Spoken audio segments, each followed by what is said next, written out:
نتكلم. ربيع، أصعب مجموعة شفتها؟ أصعب مجموعة البرازيل، صربيا، سويسرا، الكاميرون. أعتقد بأن المنتخب البرازيلي معروف. المنتخب الصربي شفناه أمام منتخب برتغالي يمتلك كذلك ترسانة من اللاعبين الجيدين يلعبون على أعلى مستويات. المنتخب السويسري سواء في كأس العالم خاصة في مباريته في كأس أوروبا للأمم، ومن ثم أخرج المنتخب الفرنسي حامل لقب كأس العالم. حارس مميز، يلعبون تقريبا يعني بإرادة عالية، بروح قتالية، إضافة كذلك إلى بعض المواهب الجيدة التي تلعب بالدوري الألماني خاصة. ومنتخب الكاميرون كذلك، أعتقد بأنه الكاميرون دائما في هذه المحافل يظهر بشكل مغاير.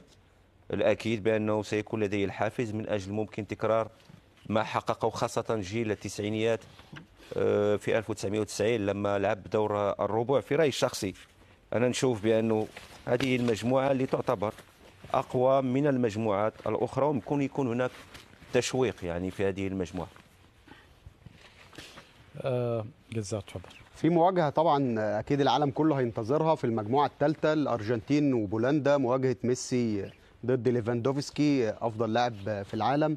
الأرجنتين الحقيقة عاملة مسيرة كويسة جدا مع ليونيل سكالوني، 31 مباراة بدون هزيمة، رقم قياسي في التصفيات الأخيرة في أمريكا اللاتينية، في انتظار طبعا اسمح لي